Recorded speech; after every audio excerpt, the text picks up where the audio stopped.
just a moment as Sam is ready to go. So let's check in with the one and only Sam Amick from The Athletic. Sam, good morning. How are you? Gentlemen, good morning. How are we doing today? Good. Are you in Miami? I am in Miami, indeed. You can probably hear the Miami voice coming through your beautiful airwaves. But, yeah, we're out here, late night at the arena. Fun night at the arena. I hadn't been to, they now call it Casilla Center. It's not what it was called last time I was here, since 2014, the last NBA Finals on this location. So it's been kind of a fun return trip. Yeah, how does Miami, it seems like there's an easy answer here, but just being in Denver versus being Miami, your preference as someone that's covering this? There's a lot. We can unpack a lot there, Jay. The city itself is obviously beautiful, and I'm a sucker for the ocean. So, in that regard, I would pick Miami. The logistics are tougher, and Denver's been nice. You know what I mean? Like the air does get you a little bit. But the walkability for me, when it comes to the playoff road life, walkability is a big deal. You don't have that in Miami. So there's kind of pros and cons, but honestly, both of them have been good. All right, I got to turn my mic on. That helps. Sam Amick joining us from the Folsom Lake Honda Hotline. Folsom Lake Honda, your one-stop Honda shop. Sam, me and Jason were debating earlier that we think Jokic will get the Finals MVP should the Nuggets win. But how strong of a case do you think Jamal Murray's made for himself? Tell me, Jay. I think on the eyeball test, it's certainly Jokic. And last night you go 30, 21, and 10. That's going to bolster your case. But do you have the raw data on Jamal right now? I can. 3 games. I know Jason has the total through 3. I can tell you last night he finished with 34 points, 10 assists, and 10 boards. So light work. Light work. I mean, listen, he's been amazing. In fact, I think at our place, I'm always throwing in at least one shameless plug for a story. John Hollinger is going to write a piece about how we are all kind of sleeping on the idea that Jamal Murray's playoff production it's an outlier when it comes to like a guy who's already pretty darn good, just elevating his game in the kind of way Jamal is. I mean, he's just been amazing throughout the postseason. And this series, I think, to me, the path to him winning Finals MVP is probably still there because, honestly, look at Game 3. To me, coming out of Game 2, the Heat choosing to try to cut Jamal Murray off and to put it like Draymond Green and Steve Kerr did when they visited on Draymond's podcast to make him the head of the snake. Like, that was the key to me of Game 2, and he was less impactful than he had been in Game 1. Jamal, I was incredibly impressed with him last night. I mean, First half, he's seeing traps, he's seeing full court press, he is seeing the kind of stuff that, to go even big picture, you got a guy with a left knee that was surgically repaired after the torn ACL, and everything he went through. Like, you got to have the legs and the fortitude and the mental toughness to fight through the kind of defense the Heat was throwing at him. And then he does. He has 20 points in the first half. That was big. It's kind of this moment where it was like, oh boy, I thought I could see where the Heat could get this thing done and maybe shock the world. And once he played like that, it was like, all right, maybe not. Yeah, just to fill in the layers there, Sam, of just the series for Murray, 26 points, almost 7 rebounds, 10 assists, so averaging a double-double, all while shooting 51%, making 91% of his free throws, not turning the ball over. So he's been great. Denver's been great. And on that note, I mean, they're halfway there. You just kind of alluded to it in the last part of your comment there that you thought there was a road for Miami. It sure looks like it's going to be difficult for them. I'm so impressed by how they compete, how they fight. They're going to be coached all the way up to this thing. But is there a legitimate path, barring injury, that Miami can come back and do this? Yeah, I mean, listen, after Game 1, I was among the masses kind of saying Miami's cooked, and then you get reminded you just shouldn't do that. I mean, never say never. The talent, I mean, we know this, guys. Like, talent is not the end-all, be-all in this league. the coaching matters a lot. Again, I used the phrase mental toughness earlier. That matters a lot. This final stage is different. And one guy that I would spotlight to that point is Michael Porter Jr., where he has not had a good series. He did have some good, what you'd call, grimy plays last night, where to his credit, hitting the floor for loose balls, getting some rebounds, trying to help. But you have a guy like Porter Jr. who can shoot the hell out of that ball and in normal conditions, but you put him on that stage, he's struggling. The thing that you got to give the Nuggets credit for, and this does relate to your question about the Heat's ability to shock the world, is that, I did wonder after game 2, like, is Michael Malone, like, what's his counter? This is the time of year when you got to counter in the chess match. Well, Christian Braun getting more time. Even Reggie Jackson, they didn't make an impact, but you see Malone tinkering. And Braun, to me, is what, is now masking the Michael Porter Jr. struggles. And it does kind of feel like that's enough of a counter that I'm if I was the Nuggets, I would not be as concerned about the Heat at this point as I was after game 2. Sam, if we're assuming here, and I'm being the one assuming that the Heat do fall to the Nuggets, when you look at the overall makeup on this roster, do you look at if they really want to make a true title run over the next year or two as they need to fortify and get, more, upgrade their reserves around Butler and Adebayo and even the guys in the starting lineup? Or do you think this team needs that, quote unquote third star? Man, it's funny because Jared, just last night was writing a bit about how, to me, game 3 was another referendum on star chasing. And I kind of wrote about how, out here on the finals path where everybody talks about the league constantly, the whole Kyrie recruiting LeBron storyline I found it just ironic and really incongruent with what's happening out here. These two teams are mostly homegrown. So, I mean, that would lend me to say to your question, like, Miami, needs to work around the edges even more. But, I don't know. I do think there's something about, their 2 stars, Jimmy and Bam, as great as they are, that it does lend me to feel like they could use another, high-profile impact player. Kyle Lowry is not that guy anymore because of his age. I don't know who that guy is. Whatever it is, you got to find a way to do it without compromising and sacrificing the guys who fit in so well. These undrafted guys that have been so impactful. Because, like we saw in the Suns Kevin Durant trade, to give you an example, it's like, man, Kevin Durant's incredible, but the Suns' path going forward is now, just significantly harder because of all the, really, really high-level players they lost in that deal. Yeah, as we're talking with Sam Amick, want to get into the Suns here in a minute about Chris Paul. A couple more things in the finals. On the Miami side of things, any update or an impact if he does play about Tyler Hero? When do you think we'll see him in this final? It's a situation just from everything was seemingly turned in playing in game 3. It's funny. One guy that had mentioned this to me, and I think he said it publicly, Ethan Skolnick is a long-time Miami media member covering this series, and he had said going in he thought that the Hero thing was a bit of a red herring, that they had planned on not using Tyler in game 3 all along. So now game 4, the question becomes, and Eric Spoelstra fielded this question the other day or yesterday, is how late into a series is too late to try to integrate a guy. So I don't know if we'll see him. It seems a little odd that they wouldn't try to, especially being down in the series now, try to add a guy that gave you 20 a game in the regular season. But we'll see. Sam Amick joining us from the Folsom Lake Honda Hotline. Folsom Lake Honda, your one-stop Honda shop. Sam, I want to shift gears over to the social media madness that was Chris Paul / NBA Twitter yesterday, where I think we've all landed on now that the Suns and Chris Paul are in negotiations about his future. First things first, what did you make of all the just reporting and different reporting yesterday on that whole situation? Yeah, I mean, it's, sometimes gets a little messy when stories like that break.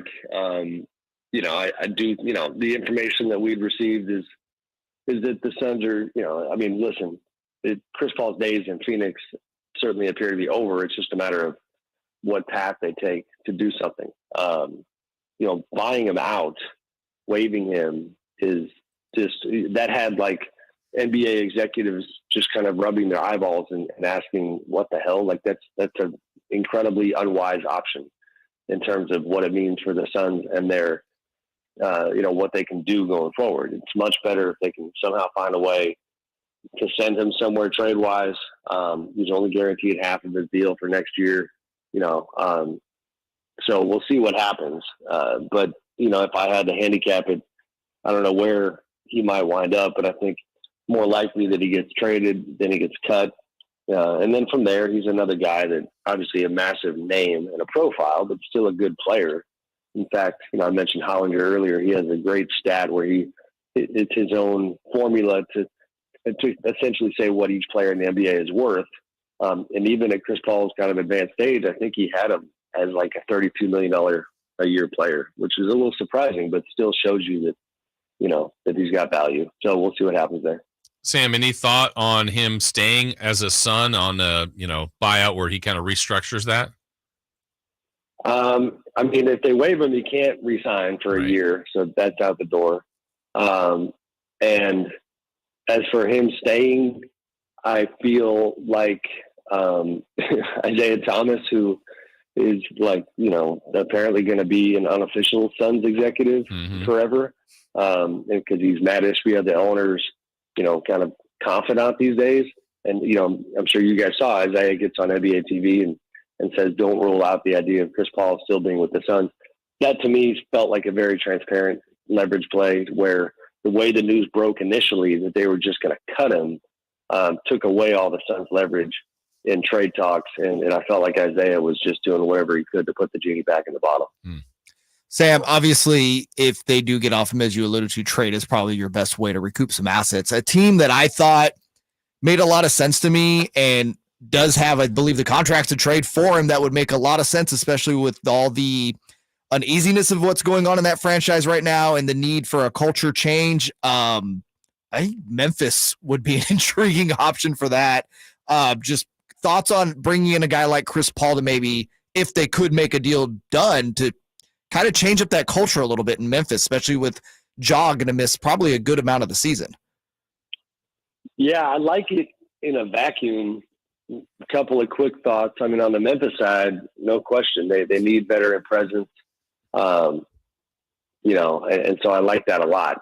The thing that's tricky with Chris Paul these days, and he's this guy that is a former Players Union president, future Hall of Famer, and a pretty like intense force of personality, is that even though he's not technically in charge of things like a trade, if I had to guess, I don't think he would be excited about going to Memphis, mainly because at this stage of his life, his family is in LA, and the Phoenix situation had been really nice for him because he would see them a lot. Memphis is tougher, and he lived that life when he was with Oklahoma City. His family stayed in LA, and I know that he's talked since then about how hard that was on them. So that aspect, I think, would be a complication, but basketball wise, for sure. I mean, John needs all kinds of old heads that know how to handle themselves the right way around him these days. Sam, you mentioned it earlier. I'm curious, maybe more of the crafting of this, but the news that came out about Kyrie and LeBron, and Kyrie actively seeing if LeBron would want to play with him in Dallas kind of took a few people by surprise. But really, to me, it felt crafted. What did you make of at least that rumor, that story that was out there a day or two ago? Yeah, I mean, to me, there's a couple layers to it. For one, it feels like, typical Kyrie messiness that if I was Luka Doncic would have me concerned, because it just didn't take long for Luka to have a front row seat to the Kyrie experience.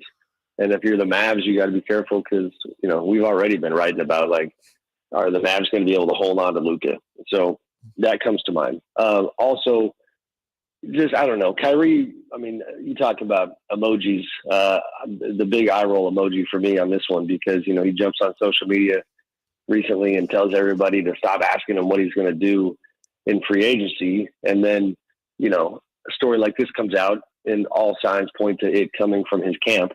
And, all right, bro, I get it. You're just talking out both sides of your mouth. So that part is strange, but I will say on the LeBron side, I think it also does again reveal that there is a level of kind of angst, or, I don't know what the word is. It's not unhappiness in terms of a big beef between LeBron and the Lakers, but I definitely think it's fair to say right now that he's clearly not on board with the idea of them rolling it back, re-signing Austin Reeves and Rui Hachimura. To me, I feel like we're reading the tea leaves here. D'Angelo Russell, if I was him, I would not want to give him a big old bag to bring him back. So It feels like LeBron is looking at this Lakers team and saying, all right, we did better than people thought we would, but this ain't it. And then he's back into that like superstar, flirt with everybody mode. Sam, we're hearing lots of reports that James Harden is torn between heading back to Houston versus staying in Philadelphia. I think that's a real thing, but the other side of that, so I just want to get your thoughts on that part. And do you think there's another team that could actually pry and get James Harden's attention where he doesn't end up in one of Philly or Houston next season? I don't think so. His camp, his people have, floated the idea that, there's a third mystery team, but in the absence of knowing which team that is, I would kind of, again, tend to feel like that's just negotiations. Who knows? I could be wrong. I think somebody might have mentioned Phoenix at one point. But, again, pathway to that happening is not there. So there's also a weird thing that I actually, to be honest, I would like to make some calls on even today is like, with James, you keep hearing that there is a personal component to his desire to return to Houston, meaning just non-basketball stuff. And again, it's a little bit like Chris Paul. When these guys get into their mid-30s and they've already accomplished a lot, they get a little, I don't love the use of this word, but it's the best I can do, is they get a little greedier about their situation. You know what I mean? And it's from a life standpoint, which I do understand. So I feel like if I'm handicapping that I'm looking at Houston for James right now, even though basketball-wise it's a pretty tough sell as to why he would leave a situation where they were very competitive. But I'm a big believer in the fact that I do think he is a little tired of feeling overshadowed by Joel Embiid. He sacrificed for a couple of years. They didn't get it done. And now we'll see if he decides to go back to a familiar spot. Sam Amick from The Athletic joining us. Sam, there's a lot of coaching movement. I guess maybe a two-parter here. Of all the moves that have been made already, which one caught you the most off guard, and what's the last one left? Toronto, what's going on with the Raptors? The one that caught me the most off guard was the one where Monty Williams was paid an ungodly amount of money. Yeah. I'm happy for him. He's a great dude. But I can't remember. That obviously was Detroit. And I can't remember a situation ever where a guy who didn't want to coach that particular season, Monty was going to take a year off, where the money was just so big that, you got him to come back. So that one, not only is interesting on its own, but I think that we are going to, I'm really interested to see what the ripple effect is of that on the coaching industry from an economic standpoint. Like, my God, if you're a head coach in the NBA now, you're walking in the room going, well, Monty got $12 million, right. And not only that, the power dynamics, like think about the Kings, and they have some of this, but like, it's just on a different scale. There are teams where the head coach makes more than the GM.